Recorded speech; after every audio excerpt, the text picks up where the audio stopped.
Bien, buenos días para todos. Dios les bendiga grandemente en este mañana de sábado de adoración a nuestro Dios, creador del cielo y de la tierra, y además redentor de nuestras vidas, y como pueblo, como remanente y como iglesia de Dios del tiempo del fin, nos reunimos en este día santo, sábado, por otro principio muy importante, y es esa esperanza que tenemos de ir muy pronto al reino de los cielos a pasar un sábado allá con nuestro Señor Jesucristo. Por esa razón tenemos que aprender a vivir aquí, a experimentarlo aquí en la tierra, para que así podamos disfrutarlo o tener esa seguridad de que lo vamos a vivir en el cielo. Así que, apreciados hermanos, el día de hoy estamos finalizando esta semana de estudio de estos libros de Daniel y Apocalipsis. Fue una gran bendición. Cada noche creo que hubo un promedio de 50 asistentes, ¿no? Entre hermanos y amigos, un promedio de 50 cada noche. Están los 50 acá, los que vinieron. Vamos a ver, levanten las manos los que vinieron durante. Ahí está un buen grupo, ¿no? Bueno, hay que pasarles el examen entonces.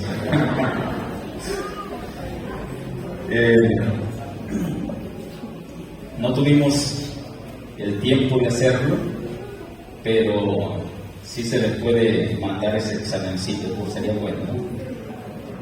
Recuerden que el secreto para que estas lecciones se graben en nuestra mente, en nuestros corazones, es enseñarlo.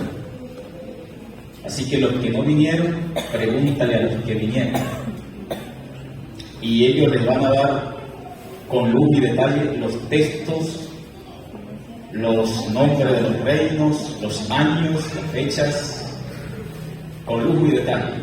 Cuándo surgió la iglesia, en qué momento tenía que surgir, el remanente de Dios del tiempo del fin, qué textos bíblicos se fundamenta, qué significa la copa en las manos de la gran ramera, qué significa el vino que está allí en la copa, qué son las abominaciones, qué significa la blasfemia de la bestia, el cuerno pequeño, todos esos detalles. ¿Qué significa que la gran ramera está vestida de púrpura y escarlata? Eso ya lo saben muy bien los hermanos. Adornada de oro, piedras preciosas, todos esos detalles. ¿Qué significa si cuán caído uno es y el otro aún no ha venido? ¿Qué significa el octavo, que es de los 7? Todo eso. Eso lo estudiamos, así que lamentamos los que no vinieron, pero quedaron un buen número de maestros. Y durante la semana nos metimos en la visión de los profetas, el profeta Daniel y el profeta Juan. Tuvimos la oportunidad de meternos en esas visiones y ver la visión como ellos, ver esas ilustraciones como ellos lo vieron, ¿no? Así que fue de gran bendición. Hermanos, nuestro hermano Leonardo tiene 2 estudios aquí que se trata sobre Daniel y Apocalipsis, ¿no? Seminarios, uno de Daniel, este de Apocalipsis, y el de Daniel. Entonces, para seguirle dando continuidad, seguimiento a estos estudios, sé que se está promocionando. Todos aquellos que lo quieran tener se van a poner en contacto con el hermano Jonathan. ¿Por qué hermano Jonathan? Porque usted es el director de ministerios personales de la iglesia.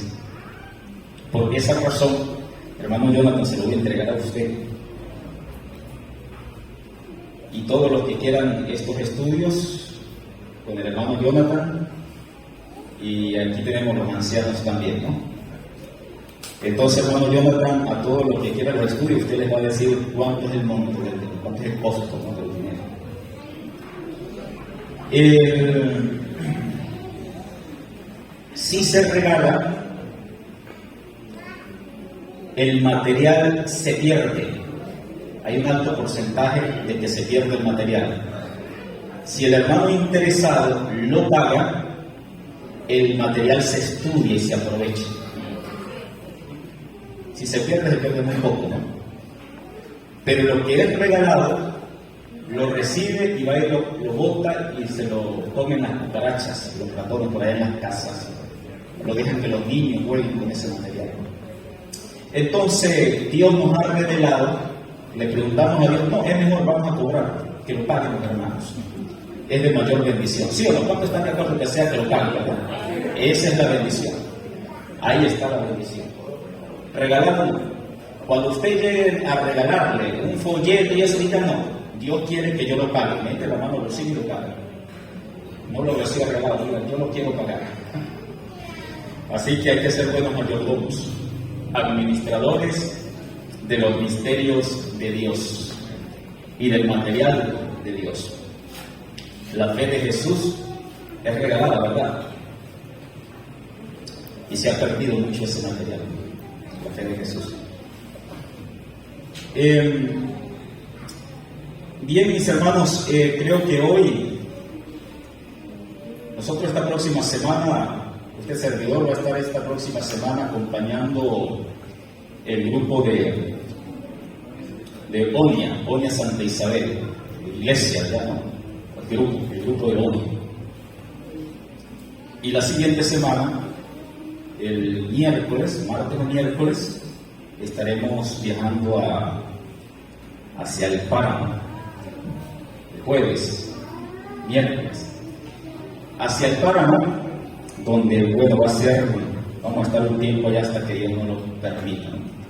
Quiere decir entonces que esta semana y hoy estamos finalizando aquí con la Iglesia Central. Gracias por el apoyo, gracias por el recibimiento, gracias a cada uno de ustedes por permitirnos compartir durante este tiempo. Fue de gran bendición para nosotros tener pues esta experiencia. Así que vamos a entrar en nuestro estudio ya de una vez. En esta mañana vamos a ver que tenemos 11 y 10. Vamos a salir a las 12, ¿verdad? Bueno, vamos a estar pendientes aquí.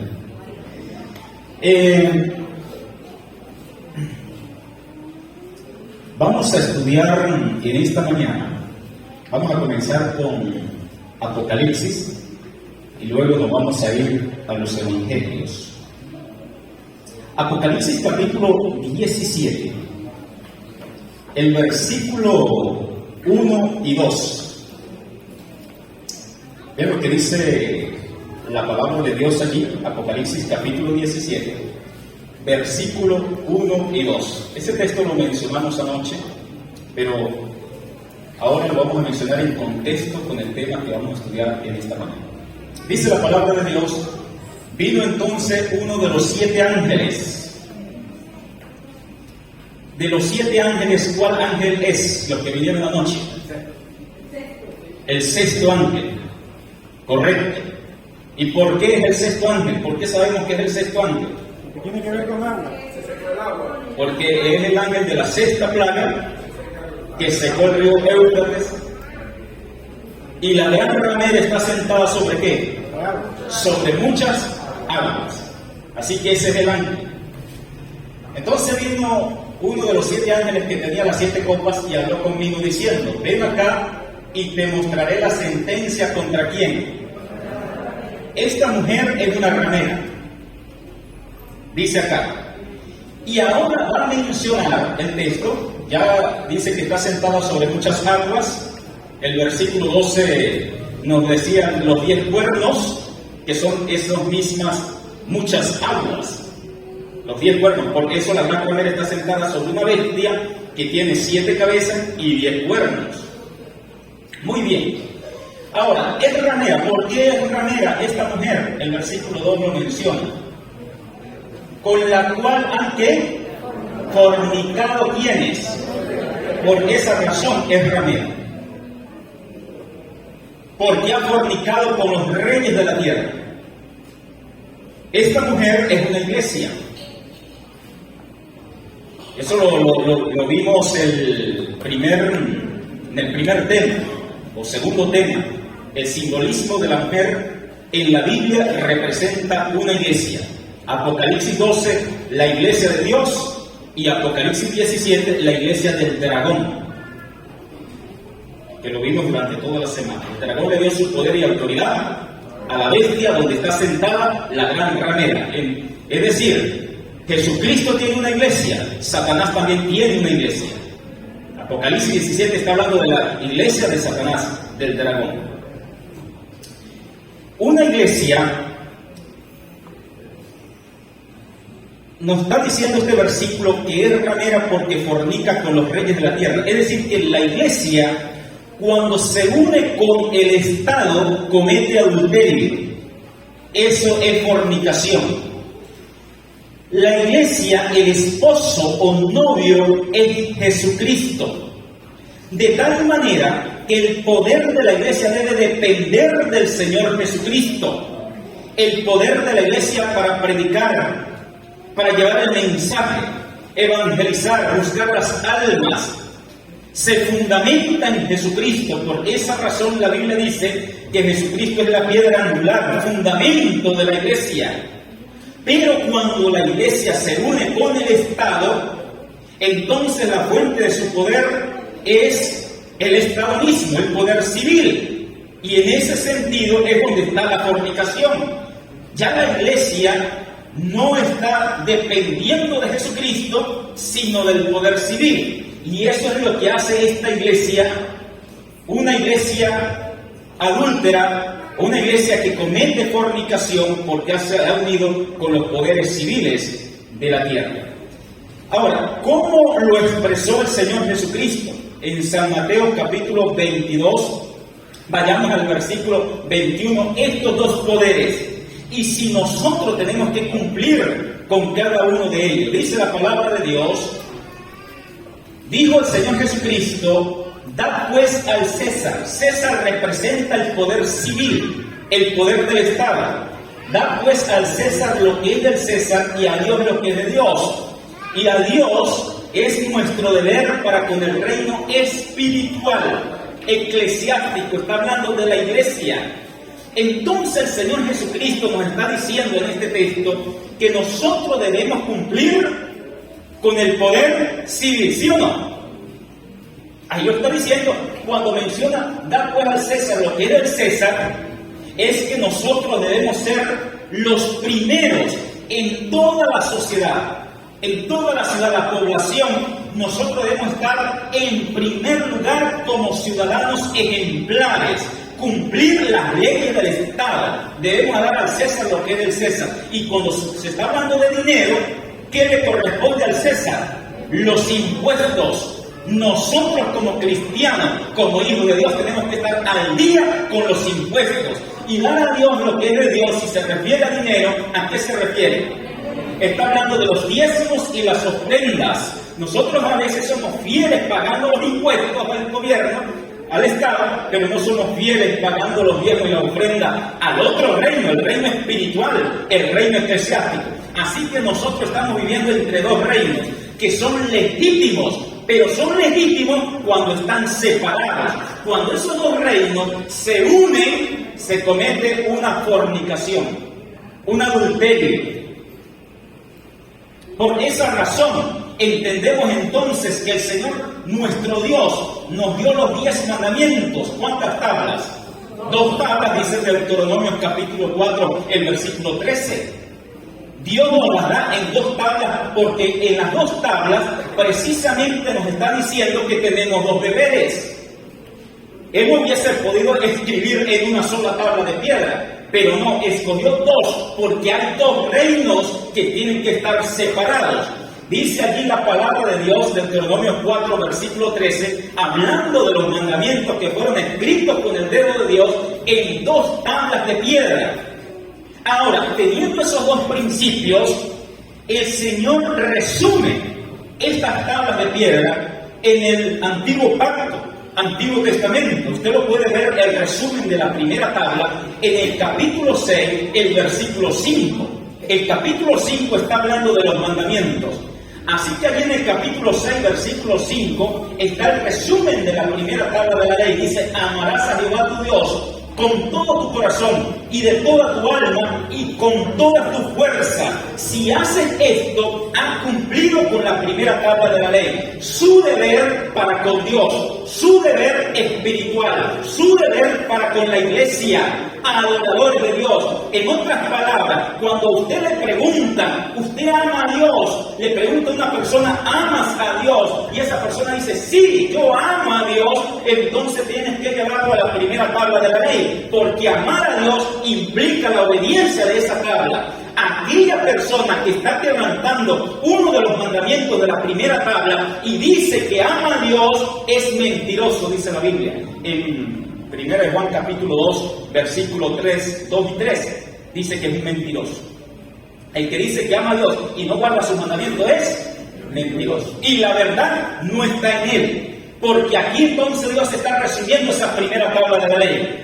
Y el resumen de la segunda tabla de la ley está en el libro de Levíticos, en el capítulo 19, el versículo 18. Véanlo, el resumen de la segunda tabla de la ley dice Dios: no te vengarás ni guardarás rencor a los hijos de tu pueblo, sino amarás a tu prójimo como a ti mismo. Yo, Jehová, lo estoy diciendo. Así que amar al prójimo es la obediencia de la segunda tabla de la ley. No puedes decir que ama al prójimo si tienes codicias, si andas en el mundo del chisme con un falso testimonio, si estás cometiendo adulterio, si deshonras a su padre, porque todos ellos son nuestro prójimo. Por lo tanto, aquí Jesús está diciendo el segundo deber que tenemos. La primera tabla es un deber vertical para con Dios. La segunda tabla es un deber horizontal para con nuestro prójimo. Por esa razón, amar a Dios y amar al prójimo. Dos reinos. Y entonces el Señor Jesucristo, estas palabras del antiguo pacto, las afirma en el nuevo pacto. San Mateo capítulo 22, versículos 37 al 40. Ahí están. El resumen que ya lo había hecho en el antiguo pacto. Jesucristo menciona aquí: amarás al Señor tu Dios, versículo 37, San Mateo 22, 37. Jesús le dijo: amarás al Señor tu Dios con todo tu corazón y con toda tu alma y con toda tu mente. Este es el primer grande mandamiento, resumen de la primera tabla. Y el segundo es semejante a este: amarás a tu prójimo como a ti mismo. De esos dos mandamientos, dice el versículo 40, depende toda la ley y los profetas. Ese es el todo del deber de nosotros como seres humanos. Y más si somos hijos de Dios, si somos cristianos ejemplares ante la sociedad, hombres y mujeres guardadores de la ley de Jehová, porque amamos a Dios, porque amamos al prójimo. Y ahora, ¿qué tiene que ver esto entonces con el poder civil? Bueno, tiene que ver mucho. La segunda tabla, entonces Dios se la entrega al Estado, al poder civil. La segunda tabla de la ley. En la Biblia tenemos dos conceptos acerca de lo que es la espada. Allí en Hebreos capítulo 4, el versículo 12, menciona que la palabra de Dios es una espada de doble filo. Así que ya sabemos qué es una espada. ¿Y quién tiene esa espada? La iglesia, el reino espiritual de la iglesia. Una espada de doble filo. Ahora, ¿cuál es la segunda espada que menciona la Biblia? En Romanos capítulo 13, vamos a leer el versículo 3 y 4. Vean de qué está hablando Dios en Romanos 13. Porque los magistrados, está hablando del poder civil, los gobernadores, no están para infundir temor al que hace el bien, sino al malo. Quiere pues no temer a la autoridad. Bueno, hazlo bueno y tendrás alabanza de ella. Si somos ciudadanos ejemplares, si somos guardadores de la ley, el poder civil o las leyes del Estado no nos van a perseguir. Andamos tranquilos. Y sigue diciendo, versículo 4, menciona: porque es servidor de Dios para tu bien. Pero si hace lo malo, teme, porque no en vano lleva ¿qué cosa? ¿Quién lleva el poder civil? La espada. Entonces el poder civil también tiene una espada, pues es servidor de Dios, vengador para castigar al que hace lo malo. ¿Y cuál es la espada del poder civil? La segunda tabla de la ley. Dios se la entregó al Estado. Por esa razón los mandamientos fueron escritos en dos tablas. La segunda es para el reino civil de este mundo. Y con esa tabla de la ley, la segunda tabla, entonces el Estado va a preservar el orden social. Ahora, si usted como ciudadano quebranta la primera tabla de la ley, si usted ve una persona que es un idólatra, segundo mandamiento, no te harás imagen ni ninguna semejanza, y usted ve una persona que tiene ídolos, es un idólatra, usted puede ir y colocarle una demanda ante las leyes civiles. No. Jesús lo que está diciendo, hay dos reinos, pero esos dos reinos tienen que estar completamente separados. El poder civil no tiene nada que ver con la iglesia, no tiene nada que intrometerse en los asuntos eclesiásticos. Y la iglesia no tiene que meterse en los asuntos civiles, tienen que estar separados. Por lo tanto, si hay una transgresión de la segunda tabla de la ley, usted sí puede ir y colocar una demanda. Y el poder civil va a colocar sentencia. Si hay un asesinato, dice el mandamiento, no matarás. Dice, no robarás. Entonces, esa es la jurisdicción del poder civil. Segunda tabla de la ley, de donde emergen todas las leyes del Estado. Pero tienen que estar separados. Si la iglesia y el Estado se unen, eso es fornicación. Por esa razón aprendimos que en los pies de la imagen hay hierro y barro. Entonces la roca cayó sobre los pies de la imagen, porque hay una abominación en los pies de la imagen. Un poder político religioso, hierro y el barro, que dice Apocalipsis 17, la mujer con los reyes de la tierra, fornica con los reyes de la tierra. ¿Estamos claros hasta aquí? Ahora, a Jesús tuvo que enfrentar, o los problemas con el cual él tuvo que hacerle frente, fue en el ámbito religioso. Jesucristo fue acusado de haber quebrantado la primera tabla de la ley. Usted no va a encontrar en los evangelios, no va a encontrar en la Biblia que a Jesucristo se le acusó de haber quebrantado mandamientos de la segunda tabla de la ley, que cometió adulterio, que deshonró a sus padres. No, usted no lo va a encontrar. Pero usted sí va a encontrar en la Biblia que Jesucristo fue acusado de quebrantar la primera tabla de la ley. Por ejemplo, en San Marcos capítulo 2, versículo 7, allí están acusando a Jesús de quebrantar el primer mandamiento. En San Marcos capítulo 2, versículo 7 dice, ¿por qué habla este así? ¿Quién es el que está hablando? Jesús. ¿Qué le dijo Jesús al paralítico? Tus pecados te son perdonados. Entonces le hacen la pregunta, ¿por qué este se atreve a hablar así? Dice una blasfemia. ¿Quién puede perdonar pecados sino solo Dios? Están acusando a Jesús de haber quebrantado el primer mandamiento que dice, no tendrás dioses ajenos delante de mí. Eso mismo lo dice San Juan capítulo 10, en el versículo 33. Vean la acusación que le hacen a Jesús en San Juan 10, versículo 33. Menciona la palabra de Dios. Le respondieron los judíos diciendo, por buena obra no te apedreamos. Está acusado Jesús, lo quieren lanzar piedras. Dice, sino por la blasfemia, porque tú siendo hombre te haces ¿qué? Dios. Allí lo están acusando de haber quebrantado ese mandamiento. Además también lo acusaron de haber quebrantado el tercer mandamiento. ¿Cómo dice el tercer mandamiento? No tomarás el nombre de Jehová tu Dios en vano. Y noten allí en el capítulo 8 de San Juan, el versículo 58 y 59. Aquí tenemos ese tercer mandamiento. Aquí está hablando el Señor Jesucristo, San Juan 8, verso 58. Dice así, Jesús le dijo, de cierto os digo, antes que Abraham fuese, ¿qué dice? Yo soy, ese es el nombre de Dios, que está allá en Éxodo capítulo 3, versículo 14, el gran yo soy, un nombre que significa alguien que tiene eternidad propia, existe sobre sí mismo. Yo soy la vida, no dependo de nadie, el gran yo soy. Y cuando Jesucristo pronunció ese nombre, yo soy, vean la acusación, versículo 59, Dice la palabra de Dios, tomaron entonces piedra para arrojársela, pero Jesús se escondió y salió del templo, atravesando por en medio de ellos y se fue. ¿Por qué se ofendieron? ¿Por qué querían lanzarle piedras a Jesús? Porque según ellos había quebrantado el tercer mandamiento tomando el nombre de Dios en vano. Cosa que lo hace la bestia, según estudiamos esta semana.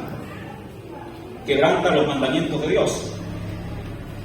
También Jesús fue acusado de quebrantar el cuarto mandamiento. Allí en el capítulo 9, versículo 16, vayamos a ese texto para darle la evidencia.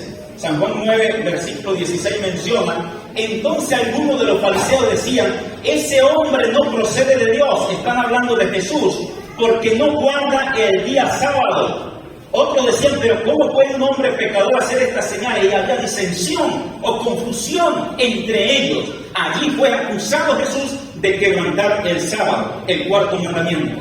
Por supuesto, Jesús no quebrantó ninguno de esos mandamientos, porque Jesús es Dios y podía perdonar pecado.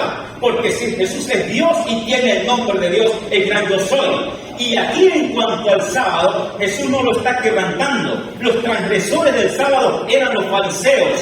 No sabían cómo guardar el sábado. Habían inventado un montón de tradiciones acerca del sábado. Y Jesús está guardando el sábado de la manera correcta. De tal manera que los que guardaban el sábado de forma incorrecta condenaban al que lo estaba guardando de forma correcta. Esto se va a repetir al final de la historia. Los que están guardando el día incorrecto condenarán la iglesia y el remanente que guardará el día correcto. En la historia de Jesús se cumple o están los eventos por los cuales va a pasar la iglesia en el tiempo del fin, antes de la venida del Señor. Ahora, lo que realmente querían hacer estos fariseos, estos líderes religiosos, es que Jesús se hiciera rey. Ese era el propósito de ellos. Su mente, la mente de los judíos, la mente de la humanidad en aquel tiempo estaba completamente concentrada en el mundo terrenal, en las riquezas de esta vida, en los poderes de este mundo.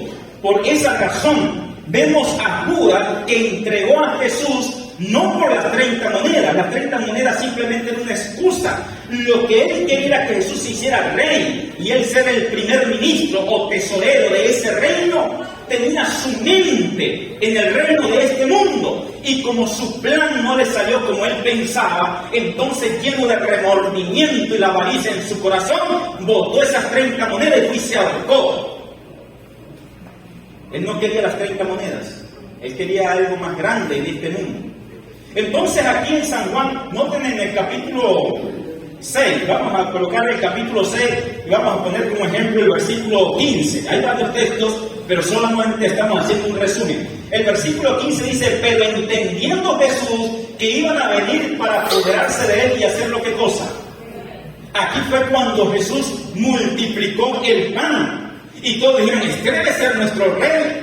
No vamos allá a tener crisis económica. Todos los días nos va a llegar la cajita de Clark y no cada 6 meses por allá. Entonces dijeron, vamos a hacer que él sea nuestro rey, nuestro presidente. Volvió a retirarse al monte él solo. Eso era lo que querían estos líderes religiosos.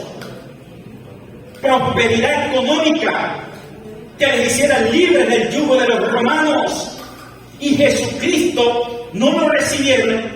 No recibieron a Jesús porque Jesús no vino para esos asuntos terrenales, materialismo, riqueza de este mundo. Jesucristo no vino para esto. Su reino es un reino espiritual. Por esa razón dice en San Lucas, capítulo 17, vamos a ir al versículo 20 y 21. Leamos allí lo que Jesús está diciendo acerca de su reino. Dice así la palabra de Dios, preguntando por los fariseos, ¿cuándo había de venir el reino de Dios? Ellos no veían el reino de Dios y el reino de Dios estaba con ellos, pero no lo veían. ¿Por qué no lo veían? Porque estaban esperando un rey con su ejército. ¿Cuándo viene ese reino, el reino de Dios? Dice, le dijo Jesús, el reino de Dios no vendrá con advertencia, no vendrá con armas, no vendrá con ejército, con caballos de guerra. No. Y aquí le dicen qué consiste el reino de Dios. Ni dirán, él aquí o él allí, porque aquí el reino de Dios está ¿dónde? Entre vosotros. Es decir, el reino de Cristo viene a darles una liberación del pecado. Vienes a colocarnos en paz con Dios. Es salvación lo que quiero hacer en ustedes, no liberación política. Mucha gente hoy en día no quiere venir a Dios o no van a la iglesia porque quieren es prosperidad inmediata en este mundo, que se mejoren las cosas en este mundo políticamente, que se termine la crisis, la guerra, la enfermedad, pero en eso no consiste el reino de Dios. El reino de Dios viene a este mundo es para destruirlo, porque este mundo no sirve, este mundo no tiene remedio, este mundo es un cáncer incurable. Nuestra única solución es entregar nuestras vidas a Cristo Jesús e ir a la patria celestial. Por esa razón la roca que representa el reino de Dios en Daniel capítulo 2 dice que cae sobre este mundo y hace pedazos todos los reinos. Desaparecerán para siempre, porque los reinos de este mundo no sirven, están dañados de pecado. Su situación es irreversible. De tal manera que el reino de Dios está entre vosotros porque la presencia de Cristo estaba con ellos y ellos no lo conocían. Porque su mente estaba concentrada en otros asuntos, sus intereses en otros asuntos de menor importancia o que no sirven. Así que aquí tenemos estos dos reinos. Y como ellos entendieron esto, los anhelos de nuestro corazón tienen que ver con grandeza terrenal, crecimiento económico, liberación política. Entonces Jesús no nos conviene. Vayamos aquí a San Juan capítulo 11. Entonces ellos se reunieron en junta, en concilio. Vamos a ver qué vamos a hacer con Jesús, porque después de todo está moviendo mucha gente. A partir del versículo 50, San Juan 11, acabamos de venir de uno de los milagros más grandes que Jesús realizó en su tiempo. Se le conoce como el milagro de los milagros. San Juan 11 está hablando de la resurrección de Lázaro, 4 días de estar muerto. Poderoso milagro. Ese milagro tuvo que haberlos convencido. Es el Hijo de Dios, es el Salvador, viene del cielo, pero no. Vean lo que hace una conciencia, una mente cauterizada cuando pierde su sensibilidad espiritual. Ya no escucha la voz del Espíritu Santo. Entonces, a partir del versículo 50 dice: no pensáis que nos conviene que un hombre muera por el pueblo y no que toda la nación perezca. Lo mismo que va a ocurrir en este tiempo. Van a tratar de quitar a Jesús para salvar a la nación. El libro de Apocalipsis capítulo 13 nos dice que al remanente, al pueblo de Dios, fiel en el tiempo del fin, los poderes políticos y religiosos de la tierra que se están uniendo van a tratar de quitarlos para salvar al mundo, porque la marca de la bestia va a venir con buenas intenciones para salvar al planeta del cambio climático, de las guerras, para terminar con la pobreza, para que haya justicia social. Por tanto, nadie podrá comprar ni vender sino el que tenga la marca de la bestia. Pero como hay un remanente, hay un pequeño grupo en el mundo que se mantiene firme a la ley de Dios, adorando a Dios, ellos van a decir, van a llegar a la conclusión: tenemos que eliminar a ese grupo de la tierra para salvar al planeta. Lo mismo que trataron de hacer con Jesús. Vamos a quitar a Jesús para salvar a nuestra nación, pero al hacerlo provocaron lo que ellos estaban tratando de evitar: destruyeron la nación. Sigue diciendo la palabra de Dios. 51, sí. Esto no lo dijo por sí mismo, sino que como era el sumo sacerdote aquel año, profetizó que Jesús había de morir por la nación. Y no solamente por la nación, sino también para congregar en uno a los hijos de Dios que estaban dispersos. Versículo 53 menciona entonces a la conclusión que llegaron. Así que desde aquel día acordaron que matar. Necesitamos matar. Está moviendo mucha gente.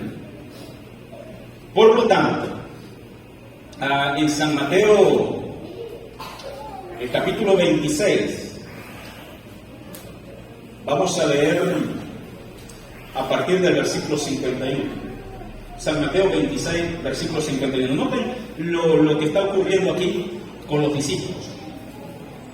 Pero uno de los que estaban con Jesús, como decidieron matar a Jesús, mandaron a tomarlo preso.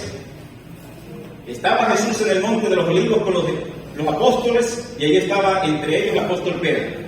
Menciona, uno de los que estaban con Jesús, extendiendo la mano, sacó su espada e hiriendo a un siervo del sumo sacerdote le quitó la oreja. Noten que el apóstol Pedro está usando una espada. Sigamos leyendo. Entonces Jesús le dijo, vuelve tu espada a su lugar, porque todos los que tomen espada a espada perecerán. ¿A dónde está este versículo que lo mencionamos durante estas noches? Apocalipsis capítulo 13, versículo 10. Vamos un momento allá y luego regresamos acá. Apocalipsis capítulo 13, versículo 10, y está hablando de la bestia. Y noten, si alguno lleva en cautividad, va en cautividad. Si alguno mata a espada debe ser muerto. Aquí está la paciencia y la fe de los santos. Lo que está sucediendo con Jesucristo, con el apóstol Pedro, el que mata a espada debe ser muerto, sucedió con la bestia. La bestia usó la espada del poder civil para perseguir la iglesia durante 1260 años, la historia de la Edad Media, la Inquisición. Usó la espada de los poderes civiles del mundo allá en Europa. Y finalmente, el mismo poder civil, refiriéndose a Francia, le provocó la herida mortal a esa bestia. Por eso usó espada y a espada fue muerta la bestia. Y eso se va a repetir en el futuro. Ahora Jesucristo en San Mateo 26, el versículo 52, le está profetizando a la nación judía. Le está diciendo, mira, ellos están usando la espada. ¿Qué espada están usando?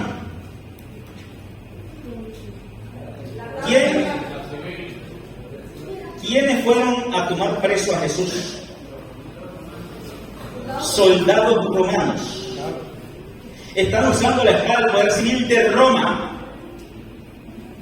Por eso Jesús le está diciendo, mire, porque todo el que tome espada a espada perecerá. Y aquí Jesús le está profetizando lo que le va a suceder a los judíos. Los judíos, esa iglesia, están usando la espada del poder civil de Roma para meter preso a Jesús, para matar a Jesús. Ahora, el año 70 después de Cristo, el poder romano, esa espada que usaron, vinieron y masacraron a los judíos. ¿Ustedes conocen la historia? Año 70 después de Cristo se cumplió esa profecía. Entonces dice, estamos en San Mateo 26. El versículo 52. Vayamos allí al verso 53.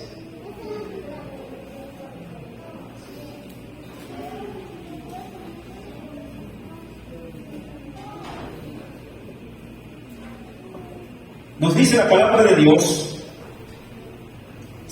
¿o piensan que no puedo invocar a mi Padre y ahora mismo me darían más de 12 legiones de ángeles? Es el otro reino.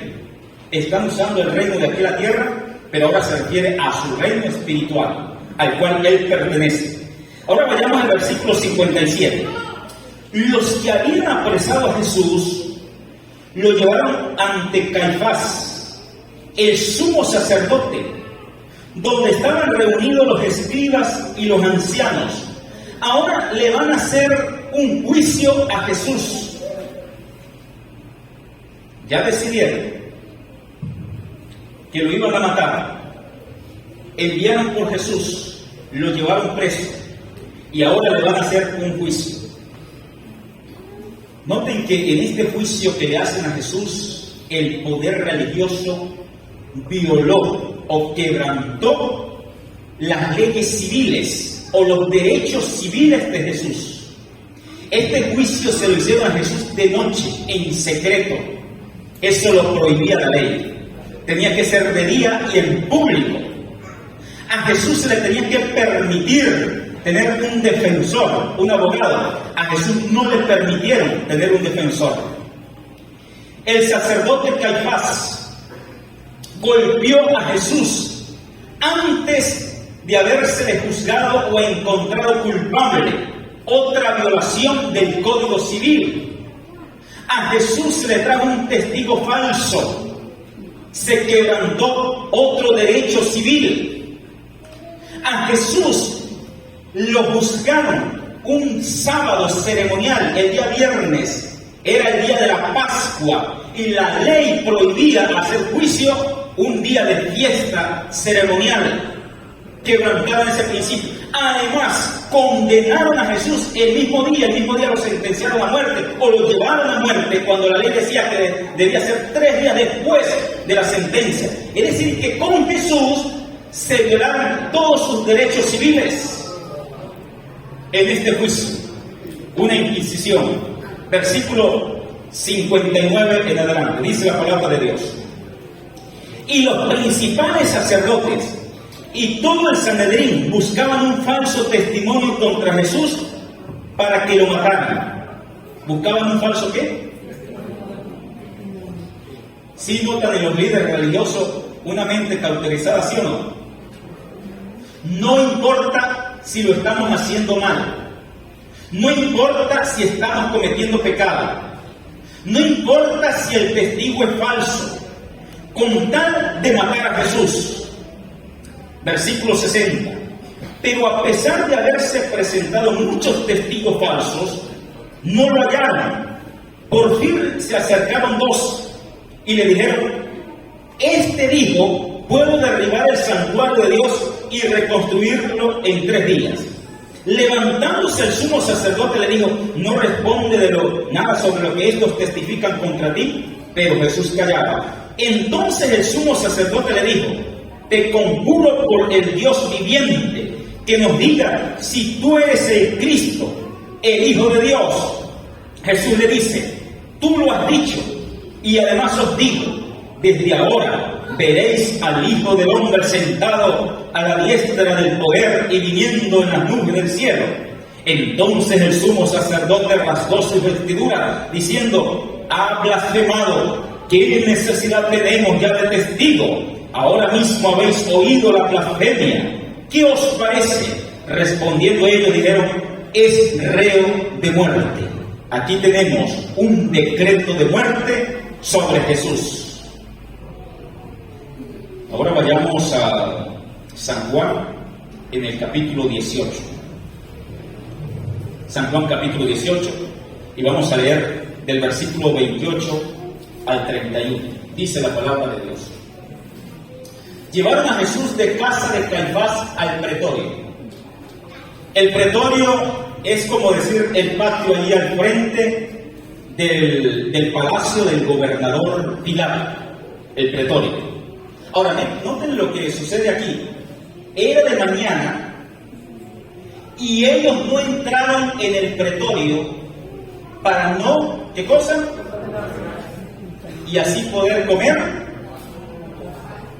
¿Qué están viendo ustedes aquí? Estos tipos son hipócritas, ¿sí o no? ¡Qué hipocresía! Están matando a Jesús, pero dijeron: no vamos a entrar en ese lugar considerado ellos como gentiles, como inmundos, porque nos vamos a contaminar. Nosotros somos muy santos y este día sagrado tenemos que comer la Pascua. Y dicho sea de paso, el Cordero de la Pascua, ¿a quién representaba? A Cristo. Tenemos que comer la Pascua, tenemos que estar en santidad, tenemos que estar libres de pecado. Y están llevando a Jesús para matar a Jesús y se atreven de decir: no vamos a entrar allá para no contaminarnos. Es el colmo de la hipocresía y de la maldad en la mente de estos individuos. Sigamos adelante. Entonces salió Pilato a ellos y les dijo: ¿qué acusación traes contra este hombre? Pilato, ¿qué representa Pilato? ¿El reino o el poder civil? ¿Dónde se basan las leyes en el cual Pilato va a juzgar? ¿En qué tabla? La segunda tabla de la ley. ¿Eso lo saben los líderes religiosos, sí o no? Claro que sí. Entonces, cuando Pilato hace esta pregunta, ¿qué acusación traen contra este hombre? Pilato está esperando que le digan: Jesús quebrantó alguno de las leyes del Estado o de la segunda tabla, cometió un asesinato, robó, cometió adulterio, porque esa es su jurisdicción. es allí donde lo puede juzgar y donde lo puede condenar. Así que los líderes religiosos quedaron allí entre la espada y la pared, no supieron qué decir. Noten la respuesta. Respondieron y le dijeron: si este no fuera malhechor, no te lo habíamos entregado. Si se lo traemos es porque ha cometido algún mal, ha quebrantado la ley, pero no supieron decir qué pecado, qué transgresión, qué ley quebrantó. No sabían qué decir. ¿Por qué? Porque ellos no podían decirle: no, es que no guardó el sábado. Y Pilato va a decir: ¿y a mí qué? ¿Qué me importa eso? Porque yo no guardo el sábado. Si lo condeno a él porque no guardó el sábado, entonces ¿qué pasa con él? Yo no guardo el sábado. Si le decían: es que Jesús se hace Dios, ¿y para mí qué? ¿Cuál es el problema? Eso no tiene que ver conmigo. ¿Se dan cuenta? Es que tomó el nombre de Dios en vano. Eso no tiene nada que ver con Pilato. Tenían que decirle una acusación, era de la segunda tabla de la ley, para que Pilato lo pudiese condenar. Ellos, como no saben qué decir, solamente le dicen: bueno, es malo. Y por esa razón es que se lo traemos. ¿En qué versículo estamos? 30. Sigamos allí el versículo 31. Entonces les dijo Pilato: tomadle vosotros en juzgarle según qué. ¿Están reconociendo, Pilato, que hay dos leyes, sí o no? Claro que sí. Está mi ley, la del poder civil, donde yo reino y gobierno, y está su ley, la del poder eclesiástico de la iglesia. Juzgarle ustedes de acuerdo a las leyes de la iglesia. Es decir, Pilato les está dando una lección. Parece ser que Pilato está más centrado que los líderes religiosos. Usted no tiene que mezclarse conmigo. Yo aquí represento son los poderes civiles. La iglesia tiene que resolver sus asuntos entre ustedes y la iglesia. Si van a traer a alguien a juicio, es porque ha violado el código civil. Pero si son asuntos de iglesia, resuélvanlo ustedes entre hermanos allá. Hagan la junta. Hagan el proceso disciplinario y colócanle 6 meses, 9 meses, o quítanlo del libro de la iglesia. Pero eso no tiene que ver conmigo. Pero es que Pilato no sabía lo que había en la mente de estos líderes religiosos. Entonces, ustedes, según vuestra ley, ellos comenzaron a pensar: ¿cómo hacemos para convencer a Pilato? Tenemos que presentar una acusación que tenga que ver con la ley que él dirige. Allí en San Lucas, capítulo 23, vamos a ver si es el texto, 23, versículo 2. Vean lo que hicieron estos canallas. Sigue diciendo la palabra de Dios. Y comenzaron a acusarle diciendo: ahí te hemos hallado que pervierte la nación. Ahí Pilato para la oreja. ¿Tiene que ver eso con él? Claro que sí. Pervierte la nación y que prohíbe dar tributo al César. Este es un delito que tiene que ver con Pilato, ¿sí o no? Claro que sí. Pero noten donde está la mentira descarada. ¿Qué había dicho Jesús antes? Da al César lo que es del César. Los líderes religiosos, por salirse por la suya, no les importa cuánto tengan que mentir. No les importa si están directamente cometiendo pecado contra el Dios del cielo. Esto es una mentira descarada. Prohíbe dar tributo al César diciendo que él mismo es Cristo, es un rey. Y decir que es rey, también a eso Pilato le llama la atención. Porque puede ser acusado de sedición o revuelta en contra del reino, del imperio.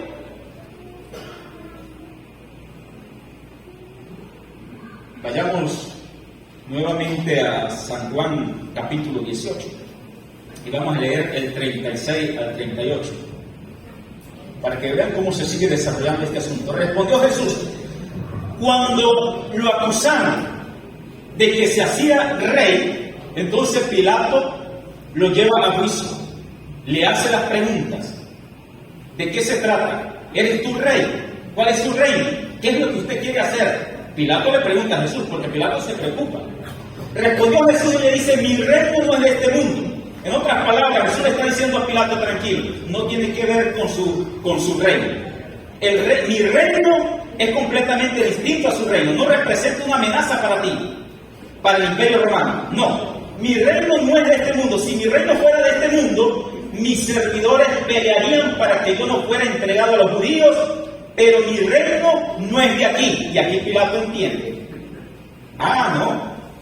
Lo que pasa es que esos judíos ven a Jesús como un rival. Esto no tiene nada que ver conmigo. Verso 37. Sigue diciendo. Le dijo entonces Pilato: ¿luego eres tu rey? Respondió Jesús: tú dices que yo soy rey. Yo para esto he nacido y para esto he venido al mundo, para dar testimonio a la verdad. Todo aquel que es de la verdad oye mi voz. Y aquí Pilato entiende. Y vamos a ver la base que nosotros tenemos de que Pilato ha entendido y no le queda dudas acerca de lo que es Jesús, de la inocencia de Jesús. Le dijo Pilato: ¿qué es la verdad? Y cuando hubo dicho esto, salió otra vez a los judíos y le dijo: ¿yo no hallo qué? ¿Se dio cuenta que la acusación era falsa, sí o no? Claro que sí. Porque si Pilato no se hubiese dado cuenta de eso, lo condena, basándose en su código de ley. Dice que es un rey, dice que no paga tributo al César, pero Pilato descubrió que esos líderes religiosos, esos sacerdotes, eran unos mentirosos. Y por esa razón dice: no hay ningún delito en él. Ahí tenemos la evidencia. Capítulo 19, el versículo 4. Sigue diciendo la palabra de Dios. Y noten que por segunda vez, 19:4. Entonces Pilato salió otra vez y les dijo: mirad, os lo traigo fuera para que entendáis que ningún delito hay en él. Esta es la segunda vez. Nuevamente lo ve inocente. No lo puede condenar según su ley. Versículo 6 y 7. Sigue diciendo Dios: cuando le vieron los principales sacerdotes y los alguaciles, dieron voces diciendo: crucificadle, crucificadle. Pilato les dijo: tomadle vosotros y crucificadle, porque yo no hallo delito en él. Tercera vez lo declaró inocente. Pregunto: ¿quién era el que quería matar a Jesús? ¿El poder político o el poder religioso? Religioso. Y eso es lo que le va a suceder al pueblo de Dios en el tiempo del fin. Realmente quien quiera, el que quiere perseguir a la iglesia, dar muerte al pueblo de Dios, es un poder religioso. Y eso es lo que llama Apocalipsis 17 la gran ramera. Pero que usa los poderes civiles del mundo para lograr ese objetivo. Porque la iglesia no tiene autoridad para matar a nadie. Eso hicieron los judíos para matar a Jesús. Necesitamos Pilato. Necesitamos que dé la orden porque nosotros no tenemos autoridad. Y allí ellos cometieron fornicación. Pilato le dice: yo no hallo ningún delito en él. Estamos en el versículo 7. Los judíos le respondieron: nosotros tenemos una ley y según nuestra ley debe morir porque se hizo a sí mismo hijo de Dios. Y aquí les está diciendo, es que tiene que ver con nuestras leyes religiosas. Se lo están diciendo directamente a Pilato. Y Pilato les está diciendo: pero yo no tengo nada que ver con eso. Vayamos al versículo 11. Ellos siguen pensando: ¿y qué haremos? ¿Cómo vamos a hacer? Respondió Jesús, dice: ninguna autoridad tendrías contra mí si no te fuese dada de arriba. Por tanto, el que a ti me ha entregado mayor pecado tiene. ¿Quién le dio la autoridad a Pilato? Dios. Ahí está diciendo: ninguna autoridad tendría sobre mí si no te hubiese dado ¿de dónde? Lo que dice Romanos 13. Dios formó las autoridades del Estado civil y por esa razón nosotros tenemos que someternos, obedecerles para preservar el orden social. Entonces, Jesús le está diciendo: esa es la autoridad que usted tiene sobre mí, pero el que me ha entregado a ti, ¿quién lo entregó a él?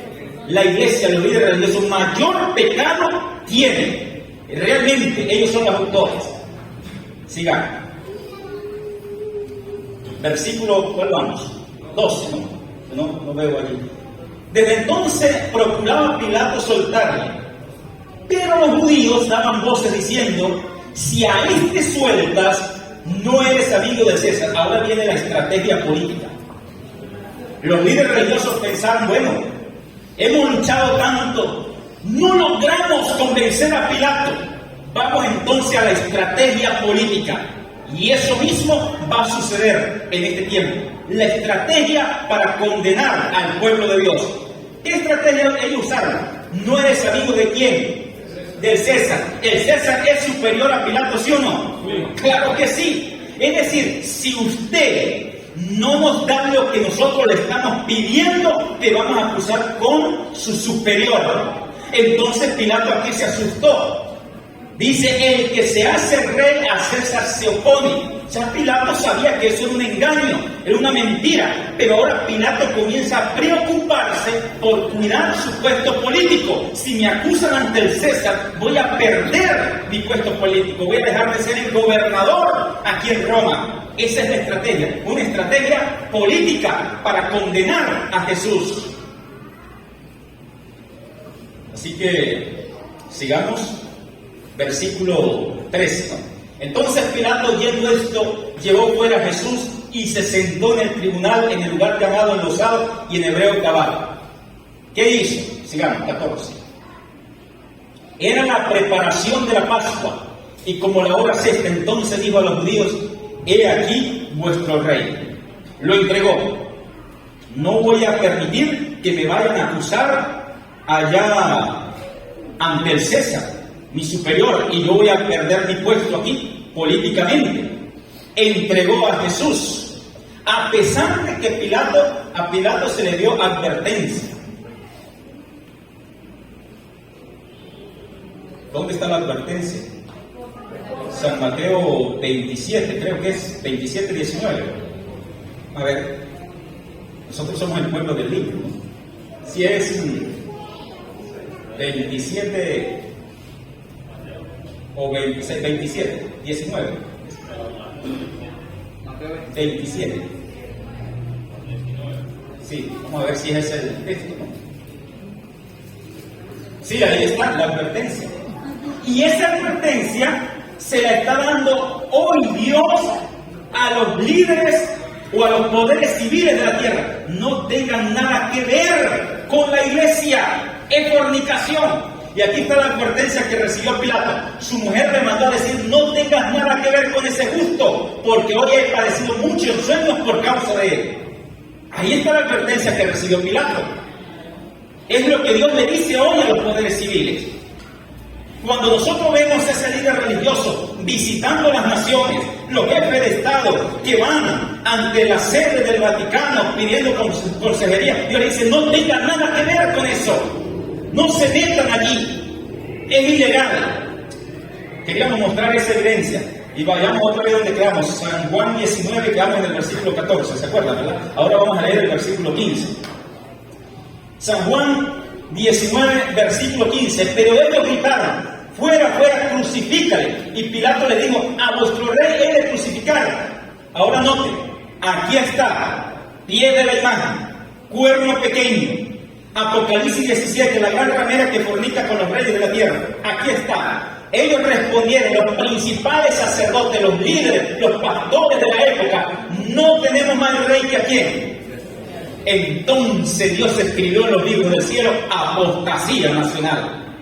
Jesucristo vino a casarse con la iglesia, el pueblo de Israel, y ellos rechazaron a Cristo y se casaron con el César, con el poder civil. Fornicación se llama eso. No tenemos más rey que el César. En los evangelios y en esta historia, la última semana de la vida de Cristo, está ilustrado lo que le va a suceder al pueblo de Dios en este último tiempo, para cerrarse la gracia y luego venir las 7 plagas y esperar la venida del Señor. Dios ha prometido que el pueblo, su iglesia, sus hijos fieles que están dispuestos a levantarse para llevar este mensaje, obtendrán la victoria. No debemos preocuparnos, no debemos temer, apreciados hermanos y amigos. Vamos a levantarnos en nombre de Cristo Jesús. Él lo profetizó en San Juan 16, el versículo 1 y 2. acerca de lo que iba a ocurrir con nosotros, la iglesia. Dice la palabra de Dios: estas cosas os he hablado para que no tengáis tropiezo, no se turbe vuestro corazón o no tengan miedo. Dice el versículo 2: os expulsarán de las sinagogas y aún viene la hora cuando cualquiera que os mate pensará que rinde servicio a Dios. Una persecución que se va a levantar en nombre de Dios, pero realmente es el enemigo de Dios que se está levantando en este mundo a través de ese nuevo orden mundial, la triple alianza, llevando al mundo a una falsa adoración. Pero Dios nos dice a nosotros que nos mantengamos firmes en la verdad de la palabra de Dios. Ya nos hemos dado cuenta que el poder civil tiene una espada, pero nosotros, la iglesia, tenemos otra espada. Dice allí en Hechos capítulo 1, el versículo 8: pero recibiráis ¿qué cosa? Poder cuando haya venido sobre vosotros ¿quién? El Espíritu Santo. Está hablando de la iglesia. Recibiréis poder cuando haya venido sobre vosotros el Espíritu Santo. Necesitamos ese poder, necesitamos ese Espíritu. En el libro de Efesios capítulo 6, versículo 17, nos habla de ese Espíritu, nos habla de ese poder. Y tomad el yelmo de la salvación y la espada ¿de qué? Del Espíritu, que es ¿qué cosa? La palabra de Dios. Es decir, la espada de la iglesia es la Biblia, la palabra de Dios, el poder del Espíritu. Dios nos está llamando en este tiempo a levantar esa espada, a levantar la Biblia, a ser usada en esta batalla entre el bien y el mal. Ese es el fundamento, la roca que nos va a permitir mantenernos firmes en este último tiempo. Que se nos vuelva a conocer, querida iglesia, como el pueblo del libro, adventista del séptimo día, conocedores de la palabra de Dios. La Biblia tiene que estar en nuestra mente, en nuestro corazón. Apreciados hermanos y amigos, vamos a responder a ese llamado de Dios y a levantarnos del sueño espiritual. Necesitamos que haya un despertar del estudio de la Biblia, de la palabra de Dios. Necesitamos responder como un escrito está. Ya dejemos de decir: voy a buscar al pastor o voy a buscar al anciano, allá lo dicen así como lo dice el pastor. No, necesitamos decir: escrito está, en la palabra de Dios lo dice, capítulo, el versículo, el libro. Podemos estar pasando por un momento de pereza espiritual con respecto a la Biblia, respecto al estudio. Uno a veces hace preguntas básicas, los textos más conocidos, y sorprende a algunos hermanos diciéndole: hermanos, ay, pastor, yo no sé dónde está eso. ¿Sí o no? ¿No estás leyendo la Biblia? ¿No estás estudiando la Biblia? Y si no la estás estudiando, mucho menos memorizándola. Recordemos, iglesia, que la memorización, al retener la Biblia en nuestra mente, no tiene que ver con don, tiene que ver con disciplina. El que lo hace va a tener el texto en la mente, en su memoria. El que no lo hace, pues no va a tener nada. Su mente va a estar vacía de la palabra de Dios. La palabra de Dios hay que vivirla, es verdad, hay que practicarla, es verdad, pero hay que tenerla en nuestra mente, porque Jesucristo así nos colocó como ejemplo. Cuando Satanás vino, Satanás le citó la palabra a Cristo: escrito está. Pero Jesucristo también respondió con un escrito está. Satanás la citó de forma distorsionada, torcida. Y así muchos maestros se están levantando en este tiempo, torciendo la palabra de Dios para su propia perdición. Nosotros necesitamos conocerla, necesitamos responder con la palabra de Dios. No es nuestra palabra, no es lo que pensamos, no es lo que imaginamos, es lo que Dios dice. Padre eterno, bendito y soberano Dios, Señor, gracias por tu palabra y darnos la seguridad de la salvación en Cristo Jesús. Tenemos el alto honor, privilegio de ser tu pueblo y tu iglesia del tiempo del fin. Nos has revelado que en el último tiempo será un gran tiempo de angustia y tribulación, pero nos ha dado la garantía de la victoria por el poder de Cristo Jesús. como lo dice su palabra, pelearán contra el Cordero, pero el Cordero lo vencerá. Y el Cordero que es Cristo está con nosotros, como cabeza, al frente de tu pueblo, de tu iglesia, marchando hacia la Canaán celestial. Bendice esta iglesia central del Vigía y este colegio, para que sigan siendo la luz en toda esta ciudad. Muchas almas, muchos niños, jóvenes, vean esa luz y respondan al llamado de salvación, a formar parte de este pueblo que se está preparando para la eternidad. Derrama el Espíritu Santo en esta iglesia, los miembros de junta, ancianos, directores de los diferentes ministerios, cada uno de los grupos pequeños, nuestros amigos que nos acompañan. El fuego del Espíritu Santo nos dirige y nos acompaña para cumplir la misión que tenemos, y así, oh Padre, muy pronto estar presente en el reino de los cielos. Gracias, Padre, despídenos con su bendición en el nombre de Jesús. Amén. Puede sentarse.